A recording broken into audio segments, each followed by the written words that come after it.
ሰላምና ጤናን የምመኝላችሁ ውድ የዩቲዩብ ቻናል ተከታታዮች እንኳን በሰላም መጣችሁ። ጥሩ ጊዜያትን እያሳልፋችሁ ነበር ብዬ ተስፋ አድርጋለሁ። ለዚህ ዩቲዩብ ቻናል ደግሞ አዲስ የሆናችሁ ሰዎች ሰብስክራይብ በማድረግ ቤተሰብ መሆን ትችላላችሁ። በጣም ጠቃሚ የሆኑ የጤና መረጃዎችን የሚያገኙበት ዩቲዩብ ቻናል ስለሆነ ሰብስክራይብ ያድርጉ፣ ይጠቀማሉ። በዛሬ ቆይታችን እንግዲህ የእርግዝና መከላከያ ኪኒኖችን ነው የምንመለከተው።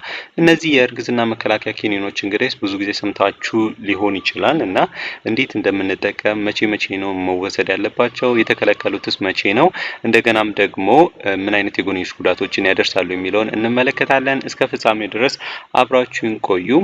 የእርግዝና መከላከያ ኪኒኖች እንግዲህ በአፍ የሚወሰዱ የእርግዝና መከላከያ ኪኒኖች ወይም ታብሌቶች ናቸው። እነዚህ እንግዲህ እርግዝናን የሚከላከሉ የሆርሞንን ዲስረፕት የሚያደርጉ የመድኃኒት አይነቶች ናቸው። በውስጣቸው ወይ ኤስትሮጅን ወይ ፕሮጀስትሮንን የሚይዙ ወይም ሁለቱን አጣምረው እንግዲህ ኤስትሮጅን እና ፕሮጀስትሮንን የሚይዙ የመድኃኒት አይነቶች ናቸው ማለት ነው። ሁለቱን ኤስትሮጅን እና ፕሮጀስቲንን የሚያጣምሩ ከሆነ እነዚህ ኮምባይንድ ኦራል ኮንትራሴፕቲቭ ፒሎች እንላቸዋለን፣ ወይም የተጣመሩ የእርግዝና መከላከያ ኪኒኖች ወይም እንክብሎች እንላቸዋለን። ፕሮጀስቲንን ብቻ የሚይዙ ከሆነ ደግሞ ፕሮጀስቲንን ብቻ የያዙ እንክብሎች ወይም ኪኒኖች እንላቸዋለን ማለት ነው። በትክክል የሚወሰዱ ከሆነ እነዚህ ኪኒኖች በጣም ኢፌክቲቭ ናቸው። በኢፌክቲቭነሳቸውም ደግሞ ከ99% በላይ እርግዝናን የመከላከል ቻንስ አላቸው ማለት ነው። ስለዚህ በትክክል የሚወሰዱ ከሆነ ማለት ነው፣ ምንም ሳይቋረጥ ማለት ነው። እንደዚህ የሚደረግ ከሆነ እርግዝናን በደንብ ከ99% በላይ ሊከላከሉ ይችላሉ ማለት ነው። ፋርማኮሎጂያቸውን ስናይ እንግዲህ አንዴ እነዚህ በኪኒን መልክ ስለሆነ የሚገኙት በአፍ ይወሰዳሉ። በአፍ ከተወሰዱ በኋላ በአንጀቶቻችን በደንብ ወደ ሰውነቶቻችን አብሶርፕሽናቸው ከፍተኛ ነው፣ ወደ ሰውነቶቻችን ይገባሉ። ስርጭቶቻቸው ወይም ዲስትሪቢዩሽናቸውን ስናይ እንግዲህ በሰፊው ተሰራጭተው የሚገኙ ከፕሮቲኖች ጋር ተጣምረው የሚገኙ ይሆናሉ ማለት ነው። አንድ ላይ ወደ ሰውነቶቻችን ሲዘዋወሩ ሜታቦላይዝድ የሚደረጉት ደግሞ በጉበት ውስጥ ነው። እነዚህ ሜታቦሊዝማቸው የሚከናወነው በሲዋይፒ 450 ኢንዛይሞች ነው። ግማሽ ህይወታቸውን ስናይ እንግዲህ 24 ሰዓታት ነው። ያ ማለት እንግዲህ በሰውነት ውስጥ እንግዲህ 24 ሰዓታትን ሊቆዩ ይችላሉ ማለት ነው። ያም በዚህ ምክንያት የተነሳ እንግዲህ በየቀኑ መወሰድ ያለበት ሁኔታ ነው ያለው ማለት ነው፣ እርግዝናን መከላከል ከተፈለገ ማለት ነው። ሌላኛው እንግዲህ ከሰውነት እንዴት ነው የሚወገዱት ወይም ኤሊሚኔሽናቸው እንዴት ነው የሚለውን ስናይ እንግዲህ በሽንትና በሰገራ አማካኝነት ከሰውነቶቻችን ሊወጡ ይችላሉ ማለት ነው።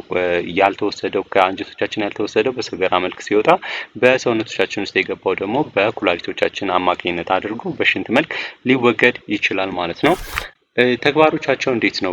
ዋና ተግባራቸው ቅድም እንዳለው እንግዲህ እርግዝና መከላከል እስከሆነ ድረስ እርግዝናን እንዴት ነው የሚከላከሉት የሚለውን ስናይ እንግዲህ አንደኛ እንቁላል እንዳይለቀቅ ማድረግ ነው። ከእንቁልጤ ወይም እነዚህ ኦቫሪ የምንላቸው የማህፀን ክፍሎች አሉ ማለት ነው። እነዚህ የማህፀን ክፍሎች በግራና በቀኝ የሚገኙ ሁለት ናቸው ማለት ነው። ስለዚህ እነዚህ እንዳይለቀቁ ያደርጋሉ ማለት ነው። እነዚህ ፕሮጀስቲንም በኤስትሮጅንም አማካኝነት እንዳይለቀቁ ያደርጋሉ ማለት ነው።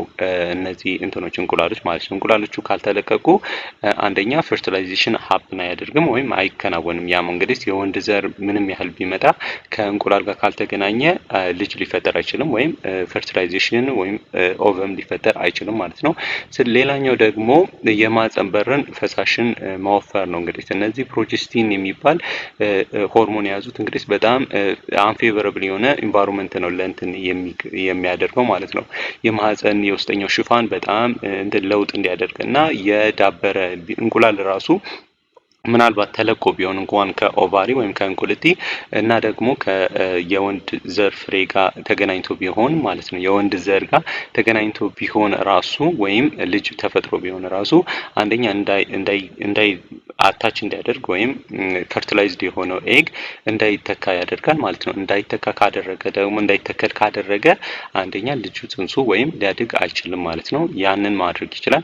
ሌላኛው ደግሞ የማህፀን በር እነዚህ ሰርቪክስ የምንላቸው አሉ ማለት ነው። የማህፀን በሩ ላይ ያለውን ውፍረት መጨመር፣ ያም እንግዲህ ከውጭ የሚመጣውን የወንድ ዘር ፍሬ ወደ ውስጥ እንዳይገባ ማድረግ፣ እንደገናም ደግሞ እዛ አካባቢ ያለውን የሚከስ የምንላቸው እነዚህ ፈሳሾች አሉ። እነዚህ ፈሳሾች በጣም እንዲወፍሩና እዛው ትራፕ አድርገውት ወይም ይዘውት ወንድ ዘርን ይዘውት እንዲያቆዩ ሊያደርጉ ይችላሉ ማለት ነው። ስለዚህ በዚህ እነዚህ ሶስት ተግባራት እርግዝና እንዳይከሰት ሊያደርጉ የሚችሉ የሆርሞን በውስጣቸው የያዙ የእርግዝና መከላከያ ኪኒኖች ናቸው ማለት ነው። እነዚህ ወይም በኮምባይንድ ኦራል ኮንትራሴፕቲቭ የምንላቸው ወይም ፕሮጀስቲንን ብቻ የያዙ የኦራል ኮንትራሴፕቲቭ ፒሎች ማለት ነው። ጥቅሞቻቸው ምንድን ነው? ከዋነኛ ጥቅማቸው ቅድም እንዳልነው ወሊድን መከላከል ነው ወይም እርግዝናን መከላከል ነው፣ እርግዝና እንዳይከሰት ማድረግ ነው። ሌላ ግን ለተለያዩ ከወር አበባ ጋር የተገናኙ ችግሮች ጋር እንደ መፍትሄ ልናቀርባቸው እንችላለን። አንደኛ የወር አበባ ዑደትን ማስተካከል ነው። ያ ማለት በትክክል እንግዲህ ወሩን ጠብቆ በሰዓቱ የማይመጣ የወር አበባን እንዲስተካከል ማድረግ ይቻላል ማለት ነው። አንዳንዴ በየ15 ቀኑ ሊመጣ ይችላል። አንዳንዴ ደግሞ ከ35 ቀን በላይ ሊመጣ ይችላል። በየ2 ወር አንዳንዴ ሊቀር ይችላል እና እነዚህ አብኖርማል ዩትራይን ብሊዲንግን ለማስተካከል የምንጠቀምበት ሆርሞን አለ ማለት ነው። ስለዚህ እነዚህም ኮምባይንድ ኦራል ኮንትራሴፕቲቭ ፒሎች ናቸው። ሌላኛው ደግሞ ዲስሜኖሪያ የምንለው አለ። የወር አበባ በሚከሰትበት ጊዜ ከፍተኛ የሆነ ህመም የሚከሰት ከሆነ እነሱንም ለማስተካከል እንጠቀመዋለን። ሜኖሮጂያ የምንለው አለ። ያም እንግዲህ ከፍተኛ የወር አበባ ደም መፍሰስ ማለት ነው። የሚፈሰው ደም በጣም ከፍተኛ ከሆነ እነሱም እንግዲህ እንዲቀንስ ለማድረግ እንጠቀመዋለን ማለት ነው። ሌላኛው ደግሞ እነዚህ ከፒኮስ ጋር የተገናኙ ፒኮስ ማለት ፖሊሲስቲክ ኦቫሪያን ሲንድሮም የምንለው አለ። ከሜታቦሊክ ሲንድሮም ጋር የተገናኘ ነው ማለት ነው። እነዚህ እንግዲህ የኦቫሪ ውስጥ ያሉት እነዚህ ብዙ የሆኑ ሲስቶች ወይም በእንተኖች እባጮች ናቸው። እነዚህ በሚከሰቱበት ጊዜ እነዚህ ሂርሱቲዝም የምንላቸው በሴቶች ላይ እነዚህ እንደ ጺም ነገር ሊበቅል ይችላል። ፊታቸው አካባቢ ጸጉር እንደዚህ ሊበቅል ይችላል። እንደገናም ደግሞ ቡግር ሊያስከትል ይችላል። ሌሎችም ደግሞ ከእንተንም ጋር የተገናኙ ሲምፕተሞች ሊኖሯቸው ይችላል። የደም ስኳር መጠን መጨመር፣ ኢንሱሊን ሬዚስታንስ እና ብዙ የሆኑ ሲንድሮሞችን የያዘ የበሽታ አይነት ነውና ይሄንን እንግዲህ በዋናው ሜን ቻናሌ ላይ አቀርብላችኋለሁ። ዶክተር አብርሃም ብላችሁ ሰርች ማድረግ ትችላላችሁ። የዛኔ ከጥቂት ቀናት በኋላ ሰርቼ አቀርብላችኋለሁ። ለሱም በሽታ የምንሰጣቸው መድኃኒቶች ናቸው። በሽታዎች የመያዝ እድልን ይቀንሳሉ ማለት ነው። ሌላ ለምሳሌ እንደ ኦቫሪያን ካንሰር እና ዩትራይን ኢንዶሜትሪያል ካንሰር። ስለዚህ ኢንዶሜትሪያል ካንሰርን ለመቀነስ እንደገናም ደግሞ ኦቫሪያን ካንሰርን ለመቀነስ የሚረዳ ነው ማለት ነው። በተቃራኒ ደግሞ የብሬስት ካንሰርን እና እንደዚሁም ደግሞ የሰርቫይካል ካንሰርን በዳይሬክትሊ ባይሆን ራሱ በተዘዋዋሪ ሪስክን ሊጨምር ይችላል። ግን እነዚህ የኢንዶሜትሪያል እና የኦቫሪ ካንሰር ወይም የእንቁላል የሚያመርተው የማህፀን ክፍል ካንሰር እና የማህፀን የውስጠኛው ክፍል ወይም ኢንዶሜትሪየም ካንሰርን ይቀንሳል ማለት ነው። ለእንደዚህ አይነት ጥቅሞች የሚውል የመድኃኒት አይነት ነው። ስለዚህ ለእነዚህ ጥቅሞች ይውላል ማለት ነው። ሌላኛው ማወቅ ያለባችሁ ደግሞ አዘገጃጀቶቹ ናቸው። ስለዚህ አሁን ቅድም እንዳልነው በሁለት መልኩ ተዘጋጅቶ የሚገኝ የወሊድ መከላከያ መድኃኒቶች አሉ ብለናል። አንደኛ ሲኦሲ የምንላቸው ወይም የተዋህዱ ወይም ኮምባይንድ የሆኑ ተጣምረው የሚገኙ የወሊድ መከላከያ ኪኒኖች ናቸው። ኮምባይንድ ኦራል ኮንትራሴፕቲቭ ፒልስ የምንላቸው ናቸው ማለት ነው። እነዚህ እንግዲህ ኤስትሮጅን እና ፕሮጀስቲንን በውስጣቸው የያዙ ናቸው ማለት ነው። ስለዚህ 21 አክቲቭ የሆነ ፒሎች አላቸው። ለ28 ቀን ነው የሚሰጡት። 28 ፓኬት ነው፣ 28 ኪኒኖች ነው ያሏቸው፣ ግን 21ዱ አክቲቭ ናቸው። ያ ማለት እንግዲህ 21ዱ በውስጣቸው መድኃኒቶቹን ይዘዋል። ኤስትሮጅንም ፕሮጀስቲንንም በውስጣቸው ይዘዋል ማለት ነው። የተቀረው ደግሞ 7ቱ ፕላሲቦች ናቸው። 7ቱ ብዙ ጊዜ ፌረስ ሰልፌት ነው የሚሆነው ማለት ነው። ያ ማለት አይረኖች ናቸው እንደ ሰፕሊመንት የሚደረገው ማለት ነው። እነዚህ ቀያዮቹ የምታዩዋቸው እንትኖች ናቸው ፕላሲቦች የምንላቸው ወይም በውስጣቸው እነዚህ ኤስትሮጅን ወይም ፕሮጀስቲንን አይዙም። የዛን ጊዜ የወር አበባ እንዲከሰት ለማድረግ እና በትክክል ሬጉላርሊ እንዲመጣ ለማድረግ ነው የምንሰጣቸው ማለት ነው። እነሱ አይረን ነው በውስጣቸው የሚገኘው የአይረን ሰፕሊመንት ናቸው። ግን እነዚህ ነጮቹ በውስጣቸው ኤስትሮጅን እና ፕሮጀስቲንን የያዙ ናቸው ማለት ነው። ስለዚህ ለ28 ቀን በቀን አንዳንድ ኪኒን ይወሰዳል ማለት ነው። ዳይሬክሽኑ አላቸው በጀርባ በኩል 1 ቀን 2 ቀን 3 እያለ እስከ 28 ቀን እንዴት እንደምትወስዱ ያሳያል ማለት ነው። እንደዚህ መወሰድ የሚቻልበት የመድኃኒት አይነት ነው። ይሄ ኮምባይንድ ኦራል ኮንትራሴፕቲቭ የምንላቸው ማለት ነው። ፕሮጀስቲን ኦንሊ የምንላቸው ወይም በውስጣቸው ፕሮጀስቲን ኦንሊ ኮንትራሴፕቲቭ ፒል የምንላቸው እንግዲህ ፕሮጀስቲንን ብቻ የያዙ ኪኒኖች ናቸው። እነዚህም 28ቱም ንቁ ናቸው። ያ ማለት ፕላሲቦ የላቸውም ወይም በውስጣቸው እነዚህ ፕሮጀስቲንን ያልያዙ ኪኒኖች በውስጣቸው የላቸውም። ሁሉም ኪኒኖች 28ቱም ፕሮጀስቲንን ይዘዋል። ስለዚህ በየቀኑ ሁሉንም በቀን አንዳንድ ኪኒን መውሰድ ሊገባ ይችላል ማለት። ስለዚህ ዳይሬክሽኑን ጠብቃችሁ ከመጀመሪያው ጀምራችሁ እስከ መጨረሻው ድረስ መውሰድ ትችላላችሁ ማለት ነው። ላዩ ላይ ዳይሬክሽኖች አሏቸው እየተከተላችሁ ማለት ነው። በብዛት የሚገኙት እነዚህ የኮምባይንድ ኦራል ኮንትራሴፕቲቭ እንግዲህ የኤስትሮጅን መጠኖቻቸው ከ20 እስከ 35 ማይክሮግራም የሆነ ኢታይኒል ኤስትራዲዮልን በውስጣቸው ይዛሉ። ነገር ግን የፕሮጀስቲን አይነት በውስጣቸው ሊለያይ ይችላል ማለት ነው። የተለያዩ ኪኒኖች ስለዚህ የተለያየ መጠን ሊኖራቸው ይችላል። የፕሮጀስቲንን ግን የኤስትሮጅን ወይም ኤስትራዲዮል መጠን ተመሳሳይ ነው ማለት ነው። ስለዚህ አዘገጃጀታቸው እንደዚህ ነው። በሁለት መልክ ይገኛሉ። በኮምባይንድ እና በፕሮጀስቲን ኦንሊ ይገኛሉ ማለት ነው።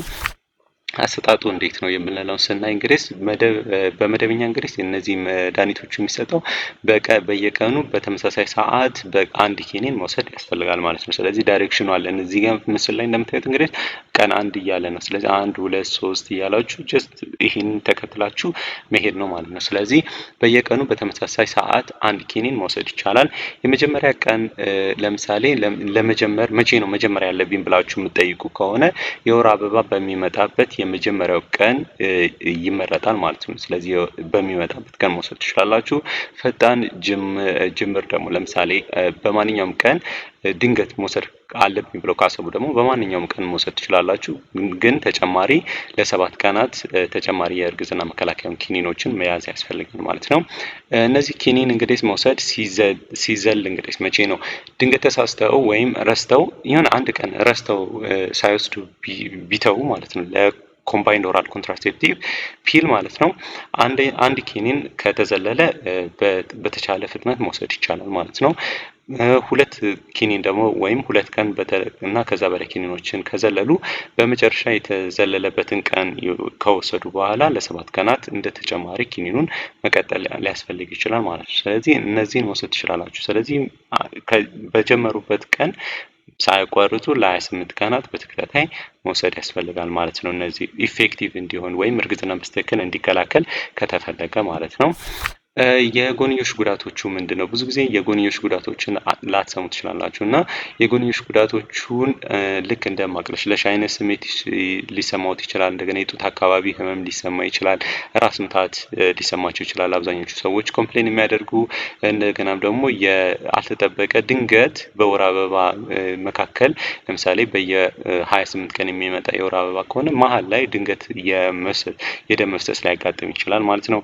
ሌላኛው ደግሞ ክብደት መጨመርም እንደዚሁ ብዙ ሰዎች ኮምፕሌን ያደርጋሉ። እነዚህ ኦራል ኮንትራሴፕቲቭ ፒሎችን ስፔሻሊ ደግሞ ኮምባይንዱን በሚወስዱበት ጊዜ ሰውነቶቻቸው እንደዚህ ይጨምራሉ ማለት ነው። የሰውነቶቻቸው ክብደት ከባድ እና በጣም መጥፎ የሆነ ኮምፕሊኬሽን ወይም የጎንዮሽ ጉዳቶችን ስናይ እንግዲህ የደም መርጋት ነው። የደም መርጋት እንግዲህ እነዚህ ቬነስ ትሮምቦኢምቦሊዝም የምንላቸው አሉ ማለት ነው። ስለዚህ አብዛኞቹ የሚከሰቱት እንደ ዲቪቲ ናቸው። ያም ዲፕ ቬነስ ትሮምቦሲስ የምንላቸው በሎወር ሌግ ወይም በታችኛው የእግር አካባቢ ያሉ እነዚህ ደም መላሽ ቧንቧዎች አሉ። እነሱ እንግዲህ እንትን በሚሉበት ጊዜ እዛ አካባቢ ያለ ደም እንደዚህም እንደምታዩት ሲረጋና ኦክሉድ ሊያደርገው ይችላል ማለት ነው። ሊዘጋው ይችላል ማለት ነው። እንደገና ደግሞ ከነዚህ ከክሎት ከተከሰተው ወይም ከረጋው ደም ደግሞ ቁርስ ብሎ ወይም ግማሹ ይነሳና ደግሞ ወደ ሳምባዎቻችን ሊሄድ ይችላል ማለት ነው። እነዚህ ወደ ሳምባ የሚሄድ ከሆነ ደግሞ ፐልመናሪ ኢምቦሊዝምን ሊያመጣ ይችላል ማለት ነው። ስለዚህ በጣም መጥፎ የሆነ ኮምፕሊኬሽን አለው ማለት ነው። ሌላኛው ደግሞ እንደ ስትሮክ ያ ማለት እንግዲህ በጭንቅላት አካባቢ በአይምሮ ውስጥ የደም መርጋትን ሊያስከትል ይችላል ማለት ነው። የልብ ድካምም እንደዚሁ ሊያመጣ ይችላል ማለት ነው። ወደ ልብ የሚወስዱት እነዚህ የደም ቧንቧዎች እንግዲህ ሊጠቡና ሊደፈኑ ይችላሉ ማለት ነው። በእንደዚህ የደም መርጋት ምክንያት ማለት ነው። እንደገናም ደግሞ እንደ ሪስኩ የሚጨምሩት እንግዲህ እድሜያቸው ከ35 በላይ የሆኑ ሴቶች እና እንደገና ደግሞ ሲጋራ የሚያጨሱ ከሆነ ይሄንን ባይወስዱ ይመከራል ማለት ነው። ሌላኛው ደግሞ ከፍተኛ የደም ግፊትንም እንደዚሁ ሊያመጣ የሚችል ኪኒን ነው ማለት ነው። ስለዚህ ከዚህ በፊት እንግዲህ የስትሮክ በሽታ ወይም ይሄ በጎን በኩል እንግዲህ የጭንቅላት ደም መርጋት ወይም ደም መፍሰስ በሽታ ያለባቸው ሰዎች፣ የልብ ድካም ያለባቸው ሰዎች፣ ሲጋራ የሚያጨሱ፣ እድሜያቸው ከ35 በላይ የሆኑ ሴቶች እንግዲህ እንደዚህ አይነት ነገር በፊት ካለባችሁ መውሰድ አይቻልም ማለት ነው። ስለዚህ መጠንቀቅ ያስፈልጋል። እንደዚህ አይነት ጉዳቶችን ሊያመጣ ይችላል ማለት ነው። ሌላኛው ደግሞ እንዴት ነው ጥንቃቄ የምናደርገው? ማነው መውሰድ የሌለበት የሚለውን ስናይ እንግዲህ በፍጹም መውሰድ የሌለባቸው ሰዎች የደም ስር መርጋት ያለባቸው ሰዎች፣ የደም መርጋት ያለባቸው፣ ስትሮክ ወይም የጭንቅላት ውስጥ ደም መፍሰስ ወይም ደም መርጋት ያለባቸው፣ የልብ ወሳጅ ቧንቧ በሽታ ያለባቸው፣ እነዚህ ኢስኬሚክ ሃርት ዲዚዝ ማለት ነው ያለባቸው፣ እነዚህ ታሪክ ማለት ነው ቀደም ብሎ እንደዚህ አይነት በሽታዎች ካለባቸው በፍጹም መውሰድ አይችሉም። የጡት ካንሰር ያለባቸውም ሴቶች እንደዚሁ መውሰድ የለባቸው ማለት ነው። ያባብሳል። ኤስትሮጅን በውስጣቸው የሚይዙት በተለይ ያባብሳል። ስለዚህ አይመከርም። ከባድ የጉበት በሽታ ያለባቸው ሰዎችም አይመከርም። ለምን ቢባል እንግዲህ ብዙ ጊዜ ሜታቦሊዝሙ የሚከሰተው የሚደረገው በጉበት ውስጥ ነው ብለን ስላየን የጉበት ላይ ጫና ሊበዛበት ይችላል ማለት ነው። በዚህም የተነሳ የጉበት በሽታን ሊያባብስ ይችላል። ከባድ የሆነ አጫሾች ማለት ደግሞ በብዛት ሲጋራ የሚያጨሱ ሰዎች እድሜያቸው ከ35 በላይ የሆኑ ሰዎች ይሄንን መድኃኒቶች እና ኮንትራሴፕቲቭ ፒሎች ባይወስዱ ይመከራል ማለት ነው። ሌላ ደግሞ እንደ ጥንቃቄ የሚያስፈልጋቸው ሁኔታዎችን ስናይ እንግዲህ ከፍተኛ የደም ግፊት ያለባቸው ሰዎች እንደገናም ደግሞ እነዚህ የማይግሬን በሽታ ወይም ጭንቅላት እንደዚህ ከፍሎ የሚያማቸው ከሆነ ስፔሻሊ ደግሞ ከአውራ ጋር የተገናኘ ከሆነ እነዚህ የማቅለሽለሽ ስሜት፣ ብርሃን ሲያዩ የማመም ስሜት፣ አንዳንዴ ብዥታዎች እና የሆኑ የሚታዩ ብርሃኖችን ምናምን ነገር ካላቸው በተለይ እነዚህ ከማይግሬን ጋር ከተከሰተ ባይወስዱ ይሻላል፣ ሊያባብስ ስለሚችል ማለት ነው። ስለዚህ እንደዚህ አይነት በሽታዎች ያሉባቸው ሰዎች በጣም በጥንቃቄ መሆን አለበት እና መውሰድ የሌለባችሁ ሁኔታዎችን እነዚህን አይተናል ማለት ነው። ሌላ ደግሞ ማየት ያለብን ለብዙ መድኃኒቶች ጥንቃቄ ስል የምነግራችሁ ማለት ነው። ከዚህ በፊት የሰራኋቸውን የመድኃኒት አይነቶችንም ካያችሁ መጠንቀቅ ያለባችሁ ነገር አንደኛ ሌብሎችን ማንበብ አለባችሁ። ምኑን ነው እየወሰድኩ ያለሁት፣ የወሰድኩት መድኃኒት ምንድን ነው ብሎ መታየት አለበት ማለት ነው። ስለዚህ ከስሙ ትጀምራላችሁ። የታዘዘላችሁ ከስሙ ምን አይነት መድኃኒት ነው፣ ኮምባይንድ ነው ወይስ ፕሮጀስቲን ኦንሊ ነው የታዘዘልኝ የሚለውን ማንበብ አለባችሁ። እንደገናም ደግሞ እነዚህ ኤክስፓየር ዴቶችን ማየት አለባችሁ። መቼ ነው የተባለው፣ መቼ ነው የተሰራው የሚለውን ማወቅ አለባችሁ ማለት ነው። ከዛ ደግሞ የሚመከረው መጠን እንግዲህ ቅድም እንዳልነው በቀን አንዳንድ ነው መውሰድ ያለባችሁ፣ እሱን ታውቃላችሁ። ሌላኛው ደግሞ ቤት ከወሰዳችሁ በኋላ ከእርጥበትና ከሙቀት ራቅ ባለ ቦታ ማስቀመጥ ያስፈልጋል ማለት ነው። የሜዲሲን ካቢኔት ካላችሁ እንደዚህ ማስቀመጥ ትችላላችሁ። ከሌላችሁ ደግሞ ቁምሳጥን ላይም ሊሆን ይችላል ወይም እነዚህ ካቢኔቶች ሊሆኑ ይችላሉ፣ ከፍ አድርጋችሁ ማስቀመጥ ትችላላችሁ። ከህፃናት ማራቅ አስፈላጊ ነው ማለት ነው። ህፃናት ከረሜላ ነው ብለው ስለሚያስቡ ሊወስዱ ስለሚችሉ በህፃናት ደግሞ ከተወሰደ በጣም ሌሎች ኮምፕሊኬሽኖችን ሊያመጣ ስለሚችል እንደዛም ማለት የለበትም። ሌላው ደግሞ ወንዶች መውሰድ የለባቸውም። ይሄ ለሴቶች ብቻ የተያያዘ ነው። ስለዚህ ወንዶች ላይ ብዙ ኮምፕሊኬሽኖችን፣ ብዙ የጎንዮሽ ጉዳቶችን ሊያመጣ ይችላል። ስለዚህ መወሰድ የለበትም ማለት ነው በወንዶች። እና ከእርግዝና ጋር እንዴት ነው የምናየው የሚለውን ስናይ እንግዲህ እነዚህ ኦራል ኮንትራሴፕቲቭ ፒልም ቢሆን እንደ ፕሮጀስቲን ኦንሊም በእርግዝና ወቅት መወሰድ የለባቸውም። በቃ አንድ የእርግዝና ከተከሰተ መወሰድ የለበትም ማለት ነው። ስለዚህ ይህ ኪኒኖችን ለመውሰድ ሲያስቡ መጀመሪያ የእርግዝና ምርመራ ማድረግ ያስፈልጋል። እርግዝና ምርመራ ካደረጉ በኋላ እርግዝና አለ ወይስ የለም የሚለውን ማወቅ ያስፈልጋል። ከዛ በኋላ ነው ከሌለ መውሰድ ትችላላችሁ። ካለ ግን በፍጹም መውሰድ አይቻልም። ከወለዱ በኋላ ደግሞ ከ6 ሳምንታት በኋላ ነው መውሰድ የምትችሉት እነዚህ ኮምባይንድ ኦራል ኮንትራሴፕቲቭ ማለት ነው። ጡት በሚያጠቡበት ሰዓትም ደግሞ ባይወስዱ ይመከራል ማለት ነው። ያ ማለት እንግዲህ በጡት አልፎ እንግዲህ ወደ ልጆች ሊሄድ ስለሚችል ማለት። ስለዚህ እነዚህ ኮምባይንድ ኦራል ኮንትራሴፕቲቭን በመጀመሪያዎቹ 6 ሳምንታት በጣም የተከለከለ ነው። ጡት በማጥባት ጊዜ ግን መውሰድ የምትችሉት እነዚህ ፕሮጀስቲን ኦንሊ ኦራል ኮንትራሴፕቲቭ ፒሎቹ እነዚህ ደህንነታቸው የተጠበቁ ስለሆነ ጡት በሚያጠቡበት ሰዓት ኤስትሮጅን የሌለውን ኦንሊ ፕሮጀስቲንን በውስጡ የያዘውን ብቻ መርጣችሁ መውሰድ ትችላላችሁ ጡት በሚያጠቡበት ሰዓት ሴፍ ነው፣ ምንም ችግር አይመጣም ማለት ነው። እና ውድ ተመልካቾቼ ለዛሬ ይዤላችሁ የቀረብኩት የጤና ርዕስ ይህንን ይመስላል። ስለ እርግዝና መከላከያ ኪኒኖች ጥሩ የሆነ እውቀት ጨብጣችኋል ብዬ ተስፋ አድርጋለሁ። በሌላ እንግዲህ ምን አይነት ቪዲዮዎች ላይ እንድሰራላችሁ የምትፈልጉት ርዕስ ካለ አስቀምጡልኝ ኮመንት ሴክሽኑ ላይ። ሌሎች ቪዲዮዎችንም እያያችሁ በጣም ጠቃሚ የሆኑ መረጃዎች ናቸው፣ ለብዙ ሰዎች መድረስ አለበት ብዬ ስለማስብ ላይክ እና ሼር ያድርጉልኝ፣ እንደገናም ደግሞ ያጋሩ ማለት ነው። ስለዚህ በጣም አመሰግናለሁ ስለተከታተላችሁኝ። በሌላ ቪዲዮ እስክንገናኝ ድረስ መልካም ጊዜ ይሆንላችሁ። ቻው።